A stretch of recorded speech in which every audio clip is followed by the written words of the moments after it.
बनाम नकली, the Kerala story, Ennu Swantham Sreedharan, yours truly Sreedharan. Malappuram जिले के एक मुस्लिम दंपति की कहानी है जिन्होंने अपनी मृत्यु के बाद अपने घरेलू सहायक चक्की के 3 बच्चों को बिना धर्म परिवर्तन किए पाला।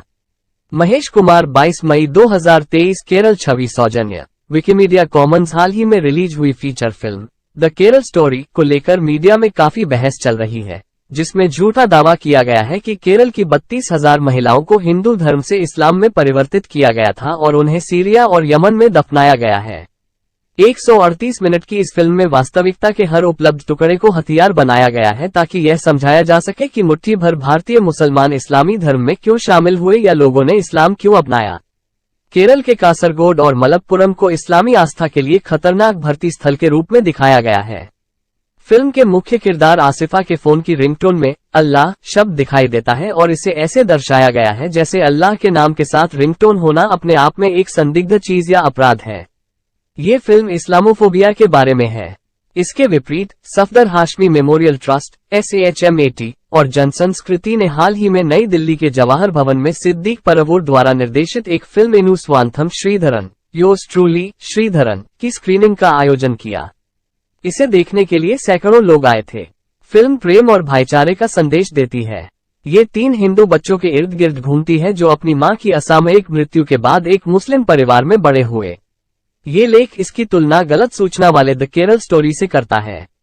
असली केरल की कहानी, जहां नकली द केरल स्टोरी पर बहस छिड़ी हुई थी, यहाँ एक खूबसूरत फीचर फिल्म है जो जुबैदा के मलप्पुरम और केरल के मलप्पुरम जिले के नीलम्बुर के कलिकावो गांव के एक मुस्लिम दंपति अब्दुल अजीज हाजी की एक वास्तविक कहानी पर आधारित है, जो अपने हिंदू घरेलू नौकर चक्की के 3 बच्चों की देखभाल करते हैं।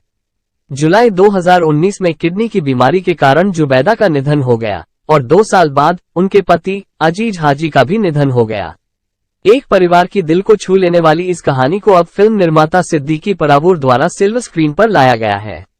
एनु स्वांथम श्रीधरन, योर्स ट्रूली श्रीधरन सबसे छोटे बच्चे श्रीधरन पर आधारित है और इसका प्रीमियर 9 जनवरी को एडापल्ली के वनिता थिएटर में हुआ था। मीडिया के साथ एक साक्षात्कार के दौरान परावूर ने साझा किया कि कैसे उन्हें पहली बार जुलाई 2019 में इस कहानी के बारे में पता चला जब श्रीधरन ने फेसबुक पर अपनी उमा मलयालम में मां के दुर्भाग्यपूर्ण निधन के बारे में पोस्ट किया। इस रहस्योद्घाटन ने जिज्ञासा और संदेह पैदा कर दिया कि एक हिंदू व्यक्ति अपनी मां को उमा के रूप में कैसे संदर्भित कर सकता है। इसके जवाब में श्रीधरन ने स्पष्ट रूप से समझाया कि उनके दत्तक मुस्लिम माता पिता के साथ उनका बंधन धार्मिक लेबल से परे है। उन्होंने इस बात पर जोर दिया कि धार्मिक विभाजन पर प्यार और एकजुटता की जीत होनी चाहिए और एकता की यह दिल को छू लेने वाली कहानी केरल का सच्चा सार है। श्रीधरन ने फिल्म के लेखक को बताया, उमा और उप्पा माता और पिता के 3 बच्चे थे, जिनमें जोशीना भी शामिल था, जो हमारे घर में शरण लेने के कुछ साल बाद पैदा हुए थे। लेकिन हमें कभी नहीं लगा कि हम अलग हैं या किसी अन्य धर्म से संबंधित हैं। यह एकमात्र घर है जिसे ऐसा लगा कि यह मेरा अपना घर था। मैंने बड़ों से भी सुना था कि उमा मुझे और जफर को एक साथ स्तनपान कराती थी। श्रीधरन ने अपने फेसबुक पोस्ट में उनके जीवन की कहानी का उद्देश्य लोगों को ये सूचित करना था कि प्यार और एकजुटता की कहानी केरल की वास्तविक कहानी है। राज्य में सांप्रदायिक सद्भाव की ऐसी घटनाएं हर दिन होती हैं। श्रीधरन ने एक बार अपने उमा और उप्पा से पूछा कि उन्होंने उन्हें और उनकी बहनों को इस्लाम में परिवर्तित क्यों नहीं किया। ये सुनकर वे थोड़ा चिंतित हो गए। उन्होंने कहा, उसने और उप्पा ने मुझसे पूछा कि क्या किसी ने मुझसे कुछ गलत कहा है। जब मैंने उन्हें बताया कि ऐसा कुछ नहीं है, तो उन्होंने समझाया कि हमें धर्म को किसी को परिभाषित नहीं करने देना चाहिए।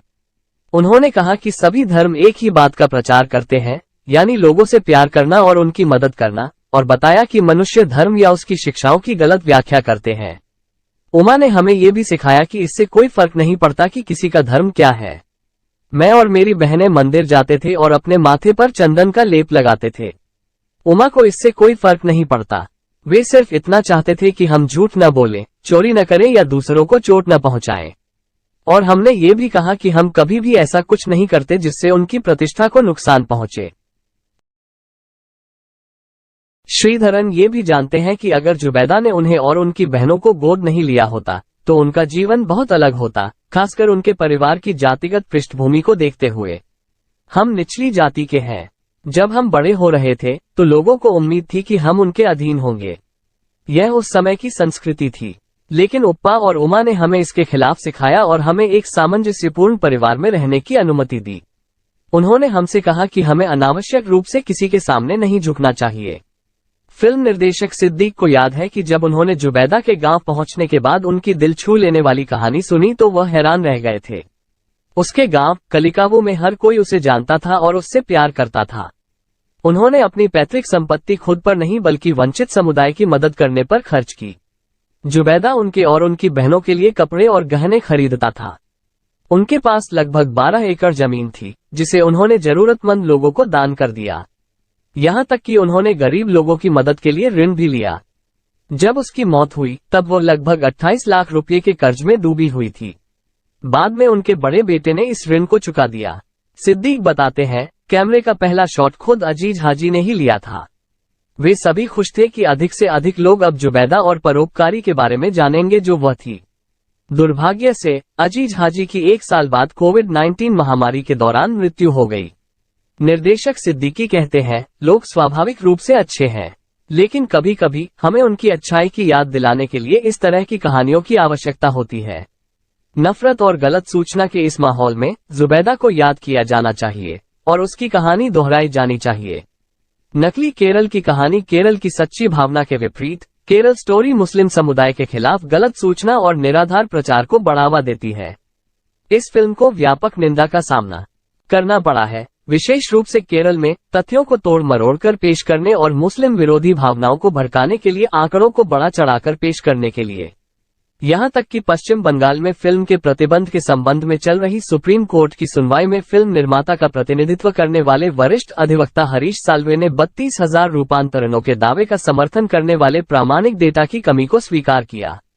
उन्होंने स्वीकार किया कि फिल्म घटनाओं का एक काल्पनिक संस्करण थी और उस आशय के लिए एक अस्वीकरण जोड़ने का प्रस्ताव रखा। इस सुझाव का समर्थन करने के लिए कोई प्रामाणिक डेटा नहीं है कि रूपांतरण का आंकड़ा 32,000 या किसी अन्य स्थापित व्यक्ति का है और फिल्म काल्पनिक संस्करण का प्रतिनिधित्व करती है। इस मुद्दे को जोड़ा जाएगा। प्रधानमंत्री नरेंद्र मोदी द्वारा फिल्म का प्रचार और भारतीय जनता पार्टी भाजपा के नेतृत्व वाली राज्य सरकारों द्वारा कर छूट दिए जाने से विभाजनकारी विमर्श फैलाने में सरकार की भागीदारी को लेकर चिंता पैदा होती है। इस प्रोपेगेंडा का खतरनाक पहलू ये है कि मोदी सरकार और बीजेपी शासित राज्य सरकारें मुस्लिम समुदाय के खिलाफ इस तरह के प्रोपेगेंडा में शामिल हैं। हालांकि केरल समुदायों के बीच शांतिपूर्ण सह अस्तित्व का एक शानदार उदाहरण है। कई कार्यकर्ता और मीडिया कर्मी फिल्म की गलत सूचना का जवाब देने के लिए आगे आए हैं। यूट्यूबर ध्रुव राठी ने विस्तार से बताया कि फिल्म में दिखाई गई केरल की तस्वीर झूठी और निराधार है। उन्होंने आंकड़े देकर समझाया कि राष्ट्रीय जांच एजेंसी (एनआईए) के आंकड़े भी साबित नहीं करते हैं कि केरल इस्लाम के लिए भर्ती का एक प्रमुख स्थान है। एनआईए के अनुसार केरल में 6 महिलाएं इस्लामी धर्म का हिस्सा बनी, जिनमें से 3 मुस्लिम थीं और 3 ने इस्लाम धर्म अपना लिया है और इन 3 में से 2 ईसाई और 1 हिंदू थीं। तो मुस्लिम धर्म में शामिल होने वाली 32,000 महिलाओं का ये खतरनाक आंकड़ा कहां से आया है?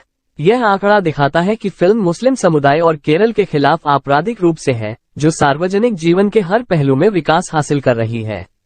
फिल्म अभिनेता जॉन अब्राहम से 3 साल पहले मीडिया ने पूछा था कि केरल मोदी फेड क्यों नहीं है।